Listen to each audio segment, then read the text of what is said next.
Bonjour à tous, je me réjouis de vous retrouver sur le podcast de la Voix de la Vente.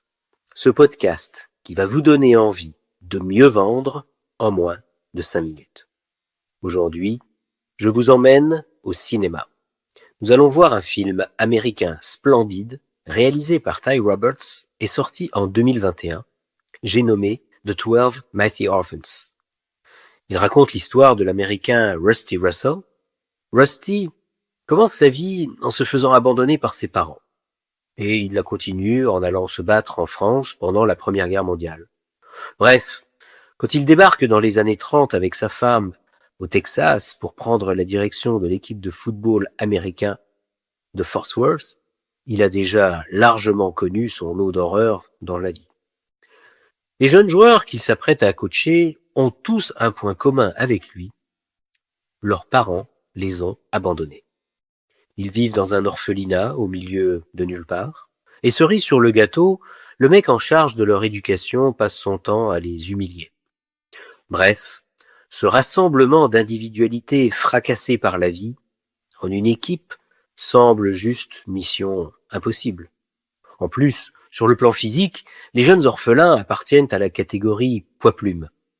Leurs adversaires sont tous des grosses brutes dopées à la testostérone qu'on entraîne sur la seule puissance physique. À cette époque-là, pour gagner dans ce sport, il fallait être puissant et défoncer l'équipe d'en face, sans réfléchir. Alors les 12 orphelins, ils se font défoncer, ils se font humilier, et la dévalorisation continue. À ce moment du film, toute personne rationnelle aurait pris ses clics et ses claques et se serait barrée à l'autre bout du pays pour trouver un boulot un peu plus pépère. Sauf que Rusty, lui, il ne voit pas les choses du tout comme ça. Pour lui, ce n'est pas une mission impossible, c'est la mission de sa vie. Celle qui va donner un sens à son existence en donnant un sens à celle de ses gamins. Et pour y arriver, comment va-t-il s'y prendre ? Il va faire différemment. Il va innover. Au lieu d'adapter ses joueurs au jeu, il va adapter le jeu à ses joueurs. Ces jeunes sont maigrelets, mais ils savent se déplacer très rapidement sur le terrain. Alors il va mettre du mouvement dans ce jeu statique et ça va marcher. Non seulement ils vont gagner sur le terrain, mais ils vont gagner le cœur des Américains. Et ils vont déjouer les vents contraires. Leur sentiment d'abandon va se rediriger vers une puissante envie de gagner. Ils vont développer un sentiment d'appartenance qui va décupler leur force mentale. En finale, alors qu'ils sont en train de se faire étriller, un miracle se produit dans les vestiaires. Un des gamins, hermétique à toute fraternité depuis le début, se met à affirmer haut et fort son identité. Il répète à haute voix, de plus en plus fort, qu'il est un mighty orphan. Il se refusait à le faire jusque-là. Et ça galvanise son équipe. Chacun gagne en confiance. Chacun se met à croire en son coéquipier.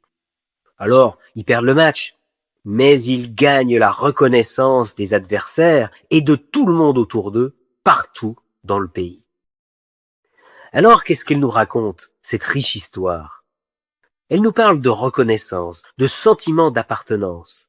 Quelque part, elle nous parle aussi d'ego, mais pas d'un ego négatif qui veut toujours avoir raison et s'imposer, non, d'un ego qui redonne espoir à toute une troupe de gamins qui en ont été dépossédés depuis leur plus tendre enfance.